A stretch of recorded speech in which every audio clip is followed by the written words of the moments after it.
This is CMSD.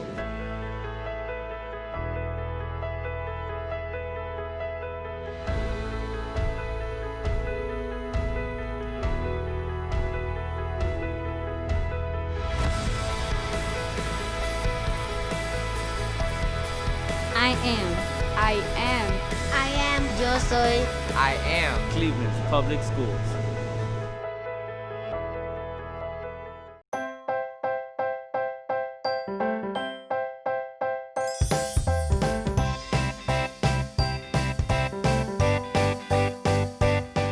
Hello, everybody. We're teachers from the Cleveland Metropolitan School District. My name is Ms. Taylor, and I'm from William Rainey Harbor. My name is Tanika Lamb. I am from Valley View Boys Leadership Academy. My name is Ms. Moss, and I'm from Marion Sterling. Hi, I'm Mrs. Maldonado, and I'm at Louisa May Alcott. Hi, I'm Mrs. Logan, and I'm at Louisa May Alcott. Hi, I'm Miss Wright. I'm from Franklin D. Roosevelt. Hi, I'm Mrs. Pempin. I'm from Louisa May Alcott. Hi, I'm Mrs. Kuderna. I'm from Scranton Elementary. And today we are transporting you to the world of the rainbow fish. I wonder what it's like to live in the ocean. I bet it's so colorful and cool. Have you guys ever read The Rainbow Fish? I have. I love that book. It teaches you how to become a good friend. Really? In what way? Well, I don't want to spoil the book, so all I will say is sharing is caring. And to have something very special that has been shared with me from the book, The Rainbow Fish. It's a rainbow scale. Welcome back, family and friends. I am so happy you could join us today. Last week, I went to the library. I used my library card to check out this wonderful book. It is titled The Rainbow Fish. The author and illustrator of this book is Marcus Pfister. That means Marcus Pfister wrote the words and drew the picture. The publisher of this book is North South. I wonder what this book is about. Let's take a peek inside. Oh, wow. Look at this beautiful fish. I can't wait to find out what happened. Why don't we find out together? I hope you enjoy while my family and I read this story.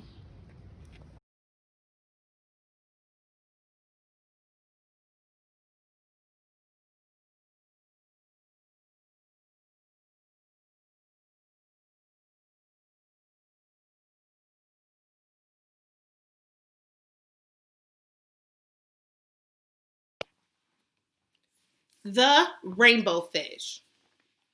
A long way out in the deep blue sea there lived a fish. Not just an ordinary fish, but the most beautiful fish in the entire ocean. His scales were every shade of blue and green and purple, with sparkling silver scales among them. The other fish were amazed at his beauty. They called him Rainbow Fish. Come on, Rainbow Fish, they would call. Come and play with us. But the Rainbow Fish would just glide past, proud and silent, letting his scales shimmer. One day, a little blue fish followed after him. Rainbow Fish, he called. Wait for me. Please give me one of your shiny scales. They are so wonderful and you have so many.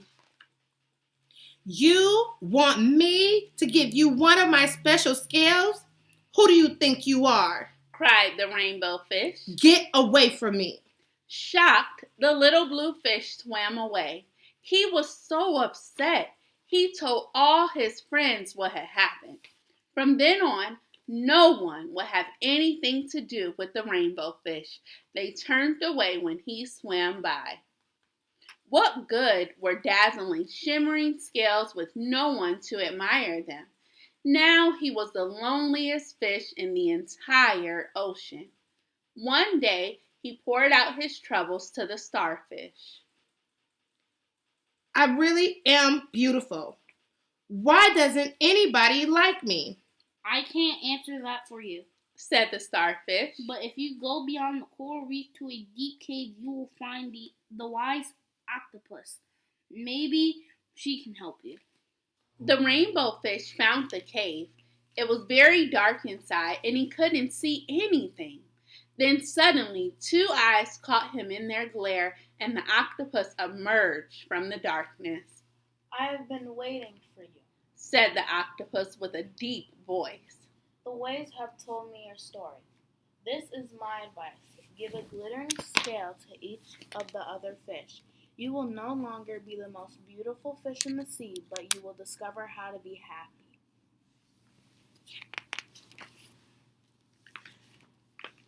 I can't, the rainbow fish started to say, but the octopus had already disappeared into a dark cloud of ink. Give away my scales?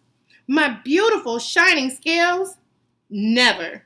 How could I ever be happy without them? Suddenly he felt the light touch of a fin. The little blue fish was back. Rainbow fish, please don't be angry. I just want one little scale.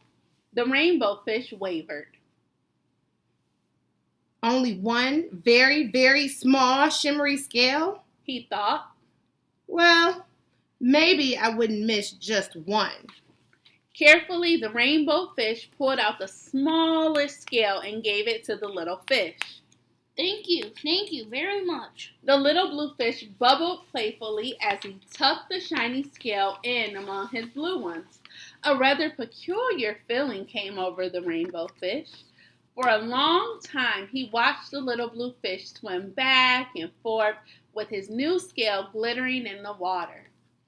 The little blue fish whizzed through the ocean with his scale flashing, so it didn't take long before the rainbow fish was surrounded by the other fish. Everyone wanted a glittering scale. The rainbow fish shared his scales left and right, and the more he gave away, the more delighted he became. When the water around him filled with glimmering scales, he at last felt at home among the other fish. Finally, the rainbow fish had only one shining scale left. His most prized possessions had been given away, yet he was very happy. Come on, rainbow fish, they called. Come and play with us. Here I come, said the rainbow fish, and happy as a splash, he swam off to join his friends. The end. Oh, yeah.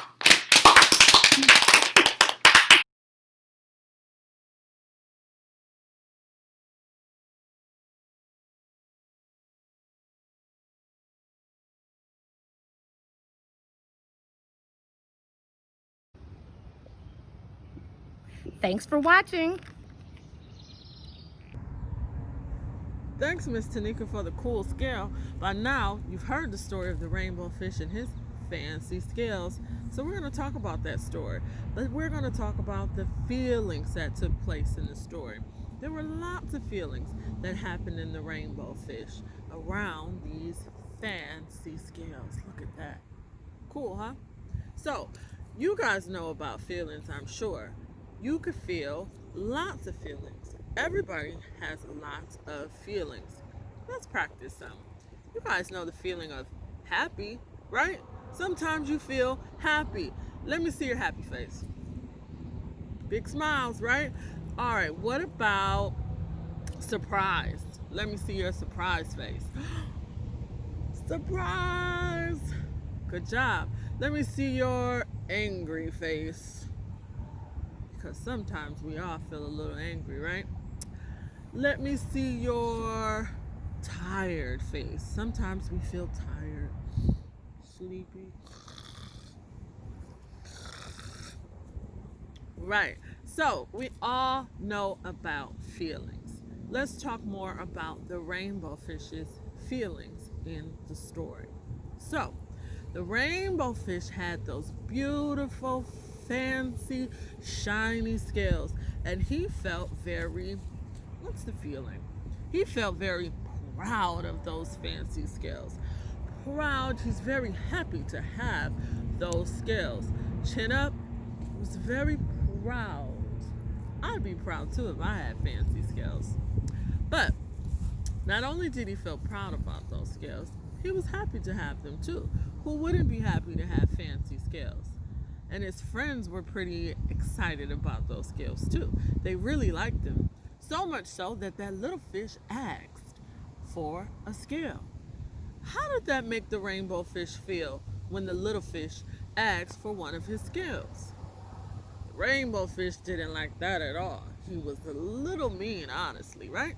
He told that fish, "Get away from me. Who do you think you are to ask for my shiny scale?"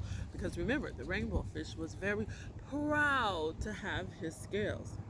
But not only was he proud, he was a little selfish. He felt selfish about those scales. And that means he wanted to keep those scales all to himself. It's not always so good to be selfish though. Because the rainbow fish was selfish, that made the little fish feel what? Sad. Let me see your sad face. The rainbow fish was proud and selfish, and his friends felt sad.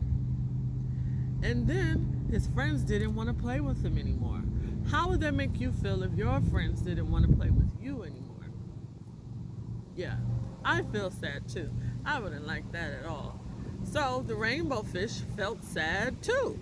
So now everybody was sad in the story. So, as you know, the rainbow fish met the wise octopus, and the wise octopus told him to give up some of his scales, to share those scales. You remember how that made the rainbow fish feel?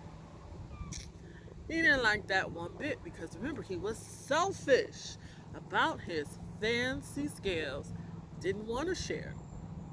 But what happened when he did share those scales?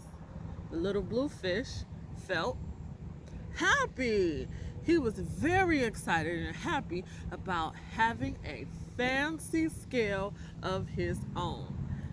And as you know, the rainbow fish continued to give one scale to some of his friends. And every time he gave away a scale, it made him feel happy too. So now everybody in the store was very, very happy. So the rainbow fish shared his scales and ended up feeling very, very happy. And then his friends decided to play with him again. So now everybody was happy. So what can we learn from that? We all have different feelings, and we have the ability to change other people's feelings too. Did you know that? Yep, you're that powerful. You're that creative that you can change the feelings of others. So, I bet you're wondering how you can change the feelings of other people.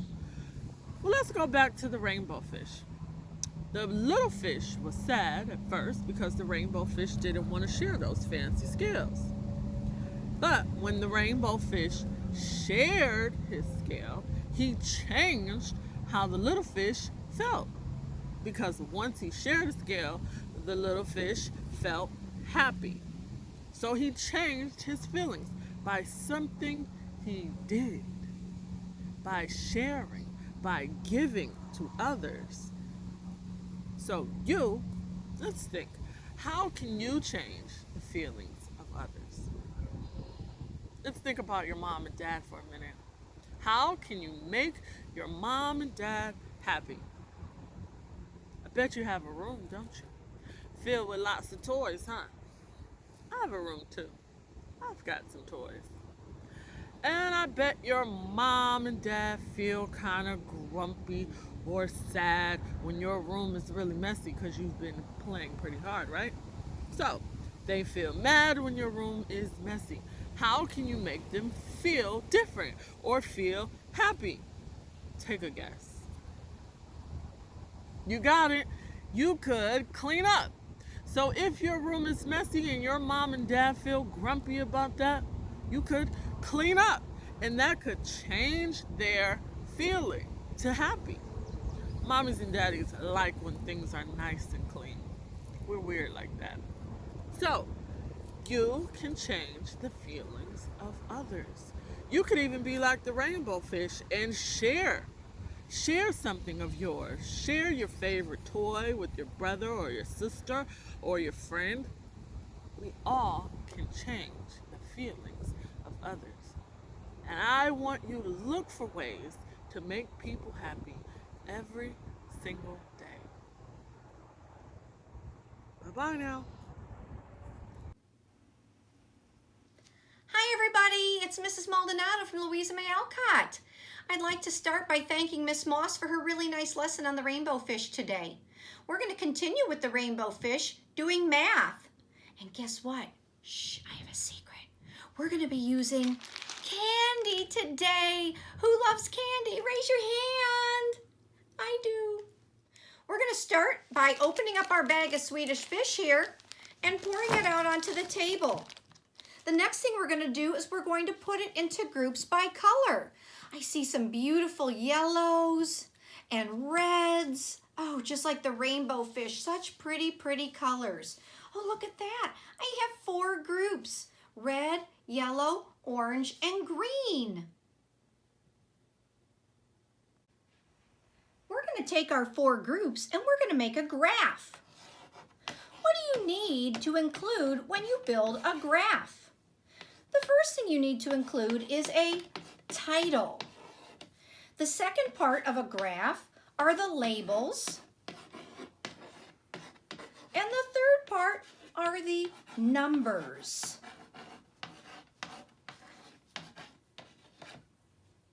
Since we sorted Swedish fish, it's only right that we would title our graph Swedish fish. Now when we sorted them, we put them into piles of red, yellow, orange, and green. Well, that's our labels. Red, orange, green, and yellow. Down at the bottom, I've put some numbers, 1 through 8. That's going to help us figure out how many we have of each. We're going to start our graph by using the color red. I'm going to pick up my pile. I'm going to bring it over to the red label, and I'm going to put it right above the number 1. The next one goes right at the end, and it goes above the number 2. Would you look at that? My next label says orange, so I pick up my orange pile, and I'm going to start down here at my label. I'm above the number 1, the 2, the 3, the 4, the 5, the 6, and the 7. Look at that. There's 7 orange fish. Now I take a look and it says green. So I pick up my green fish. Again, I start at the beginning above the number 1, 2, 3, and 4. I had 4 green fish. My last color is yellow. I grab my pile of yellow. Once again, I start at the beginning. 1, 2, 3, 4, and 5. I have 5 yellow fish. Now let's check. When we made a graph, we said we needed a title. Do we have a title? Yes, Swedish fish. The second thing we said we needed were labels. Do we have labels? I see red, orange, green, and yellow because that's the color of the fish. And the last thing we said we needed were numbers. We have the numbers 1 through 8. So yes, we have all parts of our graph. Good job. Now let's look at the data. First question I'm going to ask you is which one has the least? The least would be the number that is the shortest line. Is red the shortest? Orange, green, or yellow? Oh, good job. Yes, red is the shortest line, so it's the least. How about the most? Which one do we have the most of? Most is the line that would be the longest. Take a look. Which color do you think is the longest or most? Yes, orange is the longest line. so I have more orange than any other color. Now I'm going to try to trick you. Which one do I have 5 of? Ooh, we're going to go down here and look at our numbers and go above it. Which one do you see that stops above the number 5? If you said yellow, you're right. Yellow stops above the number 5. Let's do another one. Which one has 7? I'm going to come down here and find the number 7. What do I see above it? Orange. If you said orange, you're right. Give yourself a pat on the back. Now I'm really going to get tricky. Which one has 2 more than red? 2 more than red. How do I do this one, Mrs. Maldonado? Well, let's see. Here's red. I need 2 more than red. So 1, 2. 2 more than red would be 2 plus 2. 2 plus 2 would be 4. Let me see. Do I see a number that ends at 4? I do. It's green. Let's see. 1, 2. That's the same. 3, 4.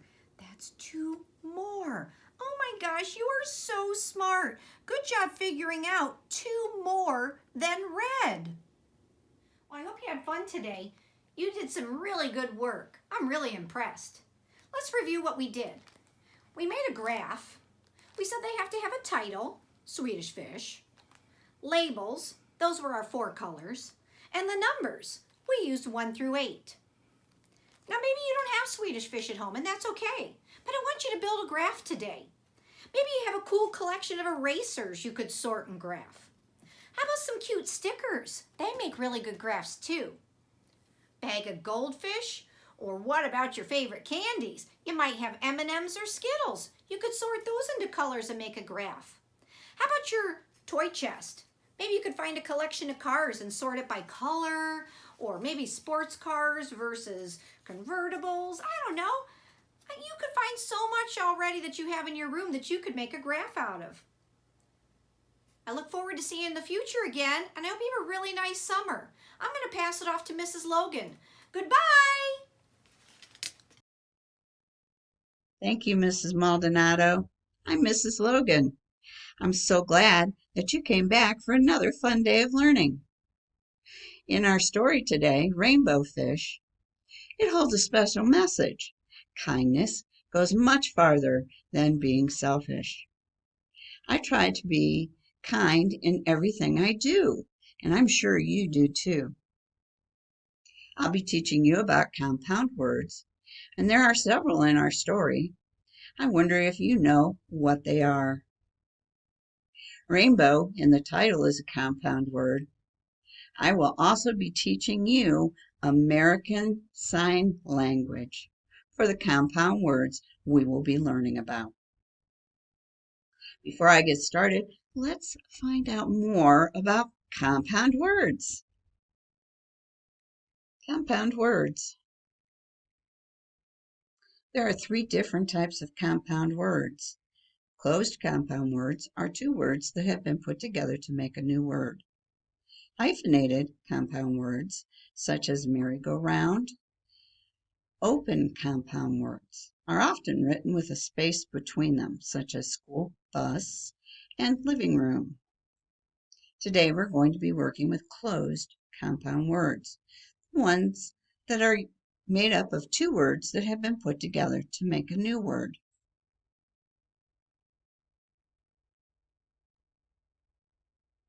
Rain. The sign for rain is take your 2 hands and act like it's rain dropping from the sky.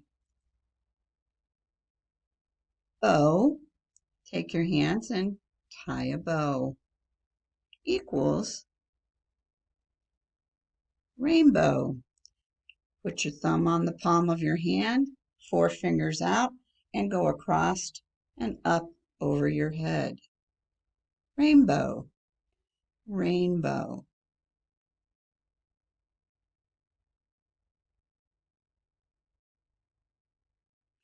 Rain plus coat.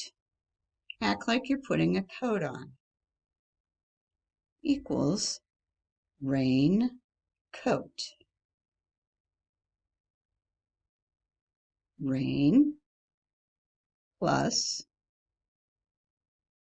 drop. Take your index finger and your thumb, put them together, turn them down, and then act like you're dropping something. Rain,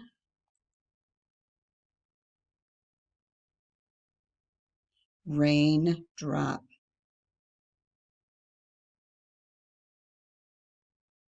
Star. Take your pointer fingers or your index fingers, point to the sky, and then go back and forth and look up like you're pointing to the sky. Stars. Star. Plus fish. Fish swims in the water. You take your hand and just wiggle it back and forth as you go forward. Fish equals star fish.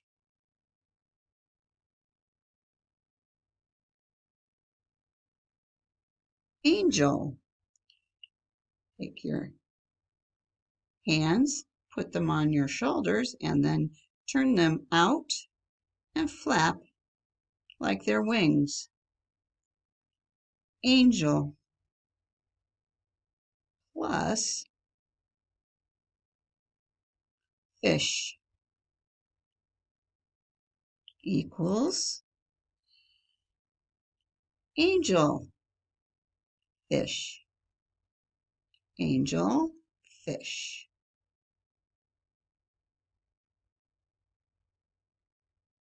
Cat. Take your middle finger and your thumb, put it up by your nose or your cheek, and pull out like you're touching the whiskers. Cat plus fish equals catfish. Fish plus bowl. Fish plus bowl equals fish bowl. Fish bowl.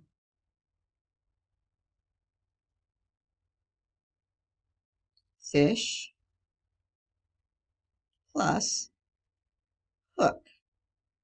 Now you finger spell hook when you do the sign for sign language. So you do the sign for H, O, O, K.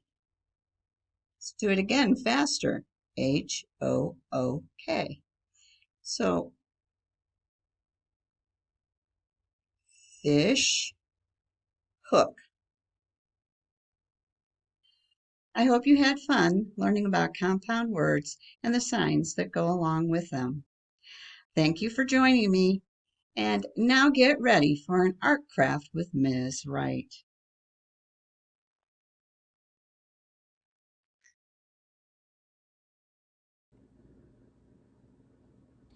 Thanks, Miss Logan. My name is Miss Wright, and I'm kindergarten teacher at FDR. Today, we are going to make a rainbow fish craft. What you will need are markers, crayons, scissors, a glue stick, a pencil, some white paper, construction paper in the colors of blue, purple, and green. And let's get started. In the rainbow fish, if you have the book, on the inside cover, you see the rainbow fish. What do you notice about this picture right here? Yes, the rainbow fish has many silver sparkling scales. So let's begin our craft. I want you to take your pencil and you are going to sketch your rainbow fish. Make sure you have fins and a tail so rainbow fish can swim. And make sure you have a mouth so rainbow fish can talk. Can fish really talk? No. But in this story it does. So that means it's a fiction story. After you finish sketching, this is what your fish should look like. So in the story, the little blue fish wanted a scale like the rainbow fish. And he said, if you just give me one, you wouldn't miss it. But rainbow fish said no. He didn't want to give up his scales because he was the most beautiful fish in the ocean. So now what I want you to do is I want you to take your glue stick and I want you to put it on your paper. And you are going to alternate by putting the scales on your fish. And what I did after I cut my circles out, I cut them in half to make half circles. And so I'm just going to alternate by putting that on my fish with the blue, green, and the purple scales, and also the silver scales made out of aluminum foil. So going back to the story, the little blue fish went back and told all the other fish how mean rainbow fish was acting. And so they were all upset with him that he didn't want to share. And no one wanted to play with rainbow fish. And he was sad because he didn't have any friends to play with. So the rainbow fish came across the wise octopus. And the wise octopus said, rainbow fish, since you have so many scales, it's not going to harm you if you share some of them. So rainbow fish was kind of hesitant at first because he was special, because he was the only fish to have these sparkling scales. But he thought about it, and eventually he gave the other fish some of his sparkling scales. And when rainbow fish did this, he started to feel a certain way. Guess how he started to feel? He was happy. He was happy that he was sharing with the other fish. And all the fish were happy now. So they all had a sparkling scale thanks to the rainbow fish. So if you didn't have the construction paper like I said before, it's okay, because you could have made a picture like this by just coloring. Let me show you. Or you could have a picture like this, like the one we just made. So when I was talking about the front cover of the book, well, the inside cover, the rainbow fish had sparkling scales, many of them. Now at the back of the book, in the inside cover, he only has one scale left. Because, that's right, he shared with the other fish. Look at my picture. Is my fish a picture from the beginning of the story or at the end of the story? The beginning, because he has several sparkling scales, and at the end he only had one because he shared. I enjoy making this rainbow fish craft with you. Let's see what Miss Pippin has for you. Bye. Thank you, Miss Wright, for my rainbow fish scale. My name is Mrs. Pippin. I'm a first grade teacher at Louisa May Alcott, and today we're going to be doing some math with our rainbow fish. I have my nephews Oliver and Fitzpatrick, and then my sons Jackson and Lincoln here with me today, and we're going to be decomposing and composing some numbers into the different parts. Go ahead and take a look. All right, I'm here with my nephew Fitzpatrick today, and we're going to go ahead and do some counting and some composing of numbers with our rainbow fish. So Fitz, look over here. can you go ahead and count the green scales on our fish? We're going to put them over here into these boxes. Count out loud. 1, Mm-hmm. 2.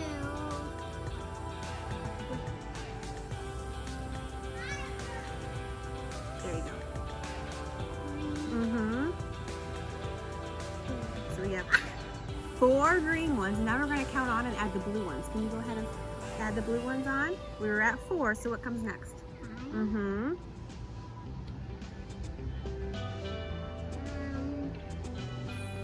Yep, 6 goes down here. And what's the last one? 7. 7. So our rainbow fish had 7 scales. Can you write the number 7 down there for me? I'm going to look at the number 7. And a slant line down. Awesome. Usually we make a number 7. It's just one slant, goes across this way, and then slants down. Great work, Fitzy. All right, so Fitz, now we did the number 7. The fish had 7 scales. How many of those scales were green? 1, 2, 3, 4. So 4. The fish had 4 green scales. And how many of those were blue? 1, 2, 3 blue scales. So 4 green plus 3 blue made 7 scales altogether. So 7 is composed of the numbers 4 and 3. I wonder if it's composed of any other numbers. We'll have to think about that. Do you know what numbers could come out of 7? What other parts could be a total of 7? All right, here I am with my son Lincoln, who is just turned 4 years old, and we're gonna go ahead and do some counting with our rainbow fish as well. Lincoln, come on over here. I want you to go ahead and I want you to start by counting the purple and putting them into the boxes. Are you ready? 1, Mm-hmm. 2,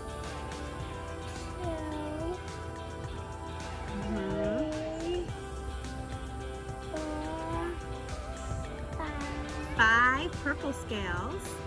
6, Hold on, what number comes after 5? 6. 7. 7, good work.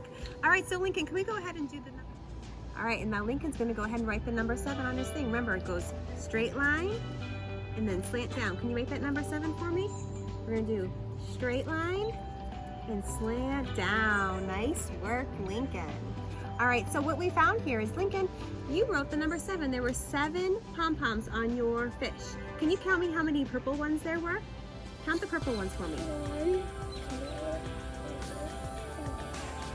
5 purples, and how many oranges were there? 1, 2 oranges. So 5 and 2 are a part of 7. So these 2 numbers together, when we compose them together, we can have the number 7. So 7 is made of many different parts. 5 and 2, as Fitz showed us, 4 and 3. And then there's even other more numbers. We could do 1 and 6 to make 7. We could do 3 and 3 to make 7. All right. All right, hi, I'm here with my nephew and my son. Go ahead. My name is Oliver.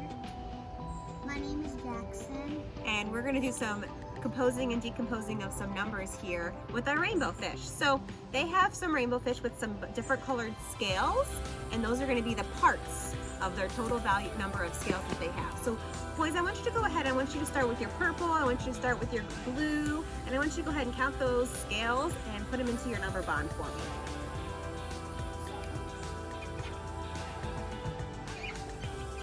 All right, so Jackson said there were 5 green scales and 8 blue scales, and he counted that was 13 altogether. And Oliver here, he said he had 7 purple scales and 6 orange scales, and that was 13 altogether. So now, boys, can you go ahead and write some equations? We have some addition equations and some subtraction equations. We're gonna go ahead and see if they can find all the different ways, number sentences, they can write with the same number bond.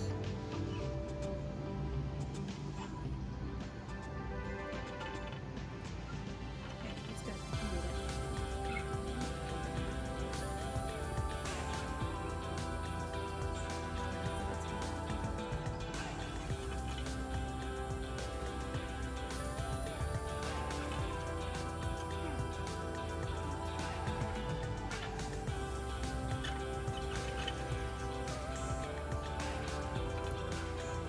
All right, so Oliver here, he said that his parts were 7 and 6, and then the total would be 13. So he was able to find 2 addition sentences. 7 plus 6 equals 13, and 6 plus 7 also equals 13.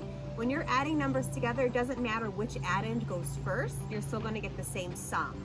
And then when he was doing the subtraction number sentences, he started with his total value and then subtracted one part to find the missing part, and then he went the other way, started with his total, subtracted this part to find this missing part. So he said 13 minus 7 equals 6, and then 13 minus 6 equals 7. So what we're able to find here is that with the number 13, he can find different ways. He can decompose that number into the parts 7 and 6. And then when you combine those together, you get that number 13. Awesome work, Oliver. And then Jackson here, look at this. He also has the number 13. So we can find what we're seeing here is that 13 can also be decomposed into the numbers 5 and 8. So he wrote 5 plus 8 equals 13. And then again, we know that that doesn't matter which addend goes first. 8 plus 5 is also going to be 13. 13 minus 8 equals 5. 13 minus 5 equals 8.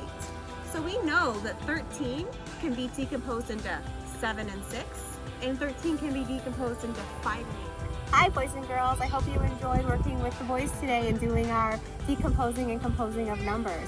I'm going to go ahead and take my rainbow fish scale over to Mrs. K. Thanks, Miss Penman. I love it. Oh, it's beautiful. What a wonderful scale. You made my day. Hi, friends. My name is Mrs. Kuderna, and they call me Mrs. K. I am a reading recovery teacher at Scranton Elementary. And today, we're going to be working with words by creating a word ladder. Now, I love word ladders because it reminds me that if you don't know how to read or write a word, you can always use a word that you do know already to help you. It's a great reading strategy. Okay, so here goes. If you're at home, you can follow along, or if you'd like, you can get a paper and pencil, and you can do one too. For me, I'm going to be down here under the sea, and I'm going to get a little help from my fishy friends. All right, here goes. Let's start our word ladder. Now, in order to start, I kind of need a word to begin with. Let me think. What word should I start with? There's so many things. There's my fishy friends. Look at that. My fishy friends say, I should probably start with the word and. It's a wonderful word. Okay, so I'm going to take this and I'm going to go ahead and put this down right here on my paper. And if you have a paper and pencil, you can put and on yours as well. Okay, so I have and written down. And what I'm going to do is I'm going to change just one letter in the word and to make a brand new word. And in this case, I'm going to change the word from and to make it in. Let's see if you can figure out which letter needs to change. Listen, in. Can you see which letter needs to change? It's the beginning letter. Listen, in, because that says ah. My new word says in. So what letter says I, like is an itch? My fishy friends tell me that's the letter I. I says I.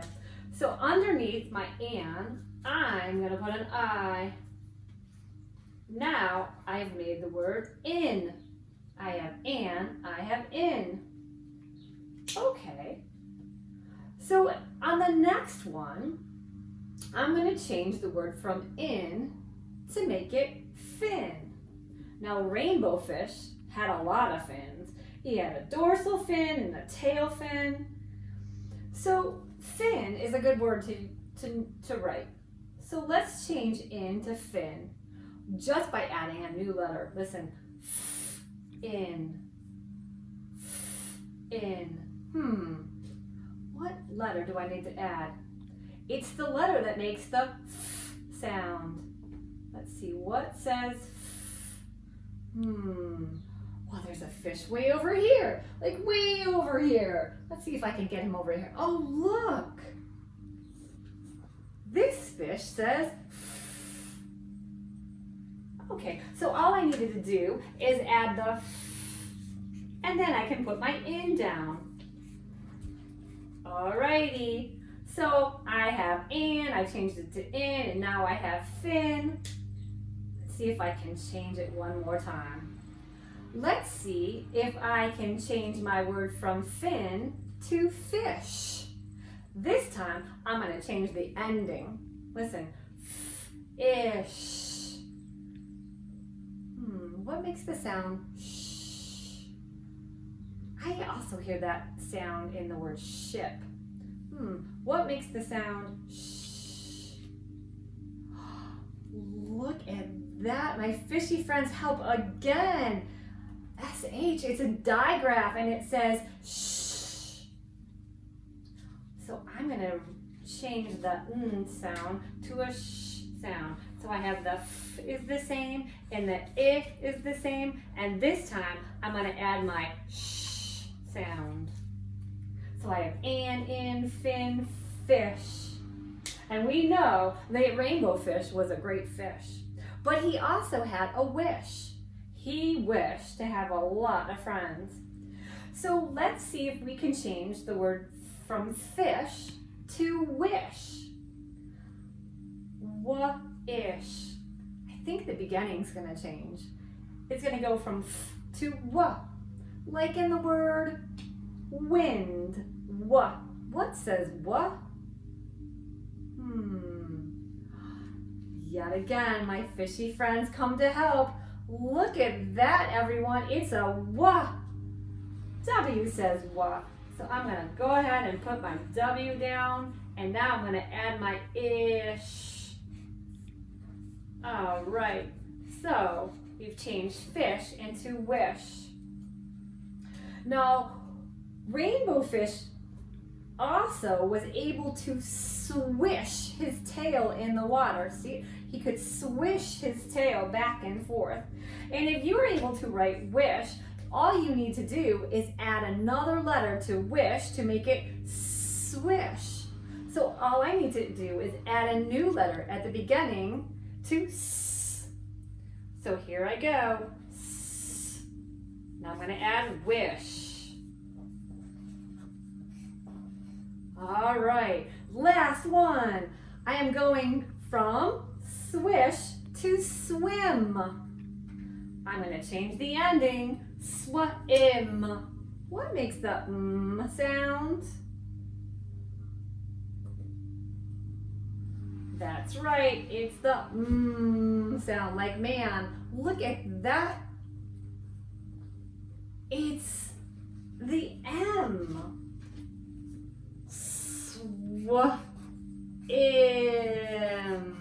Swim. And we also knew that rainbow fish could swim.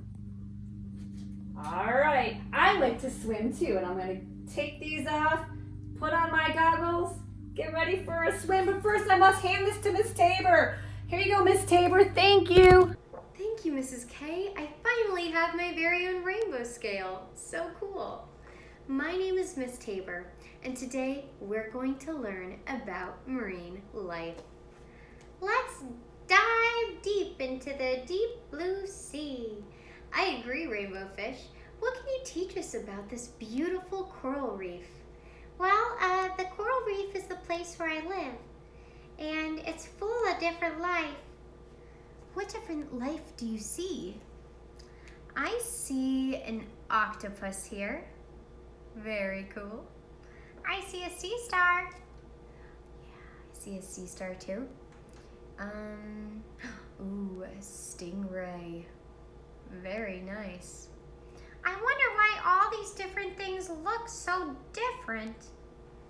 Well, the reason why each living thing looks a little different is because, or each living species looks a little different, is they all have bodies that help them survive. So their bodies give them what they need to survive. Well, if all we're doing is trying to survive, couldn't we all look the same? No, because of the fact that each living thing does a really important job in the ecosystem that you live in. So you're all interdependent on each other, meaning you all rely on each other, just like in a real community, like in the neighborhood that I live in. All of the community members rely on one another.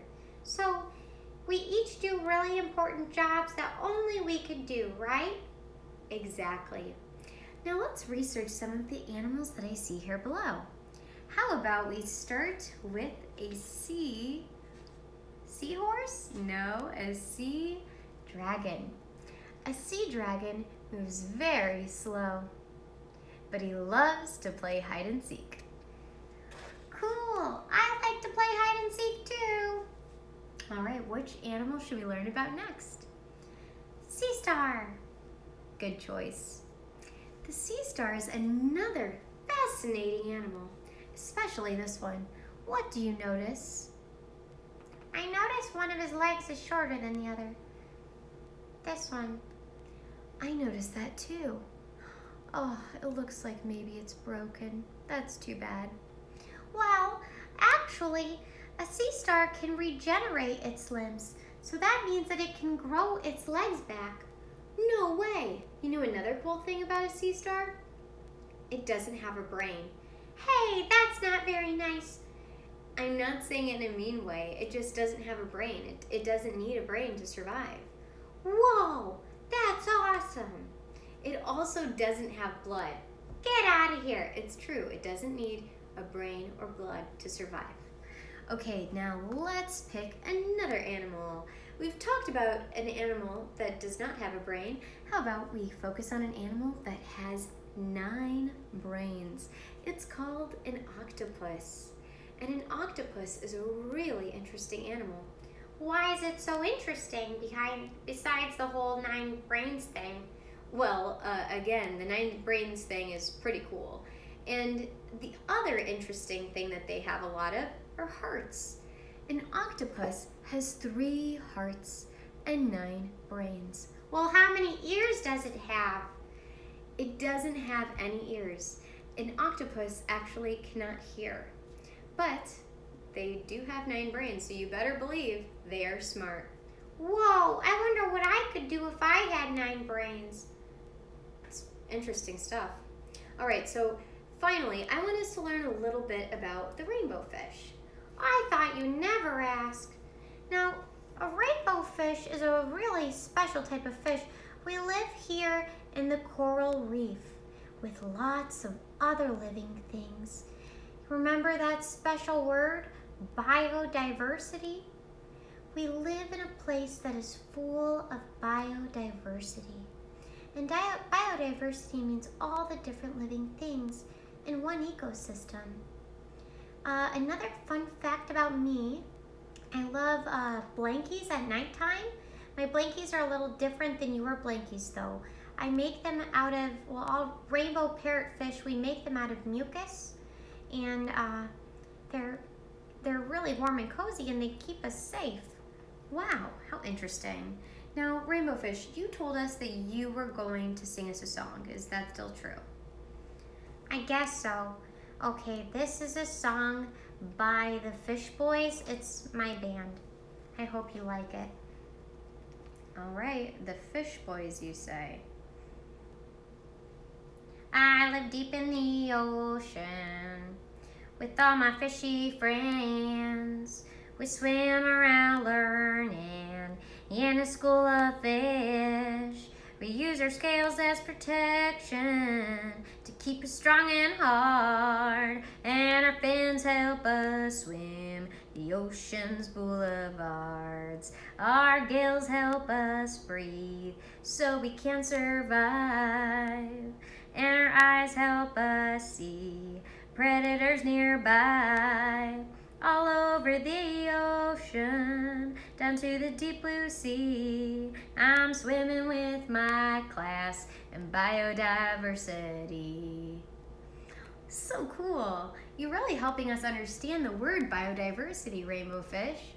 Well, that's because diversity is my favorite word. When we have diversity, the world is a better place. I could not agree more. Thank you, everyone, for learning with us today.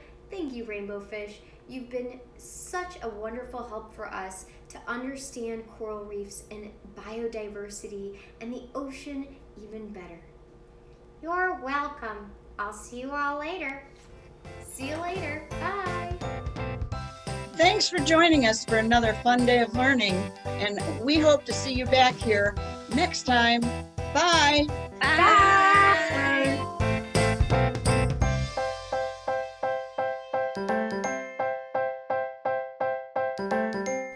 Has your household completed the 2020 census yet? The census is an official count of everybody in this country, and the results of it determine how much federal money goes into programming for the children of Cleveland for the next 10 years. It's completely private and confidential. The results can't be shared with anyone, not even law enforcement. And the best part, it's easy. You can fill out your census online, by phone, or by mail. ¿Su casa ha llenado el censo de 2020? El censo es el conteo oficial de todas las personas en el país y los resultados determinan cuántos fondos federales se distribuyen en programas que benefician a todos los niños de nuestra región para los próximos 10 años. Toda la información es privada. Las respuestas son confidenciales y no pueden ser compartidas con nadie, ni siquiera oficiales de la ley.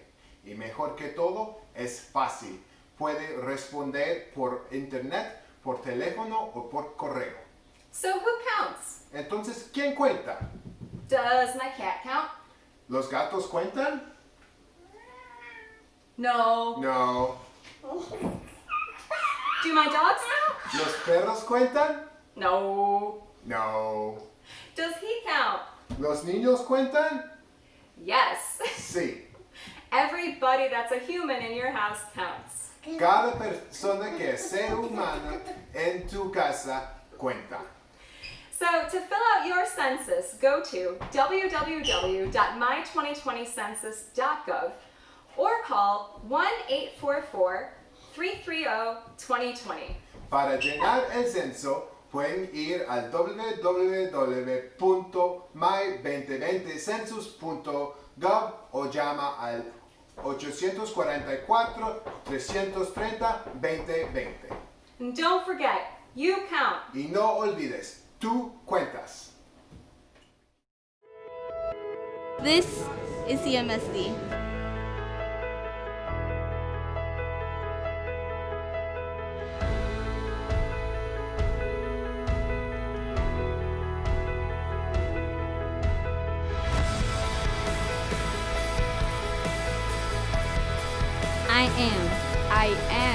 I am. Yo soy. I am Cleveland's public schools.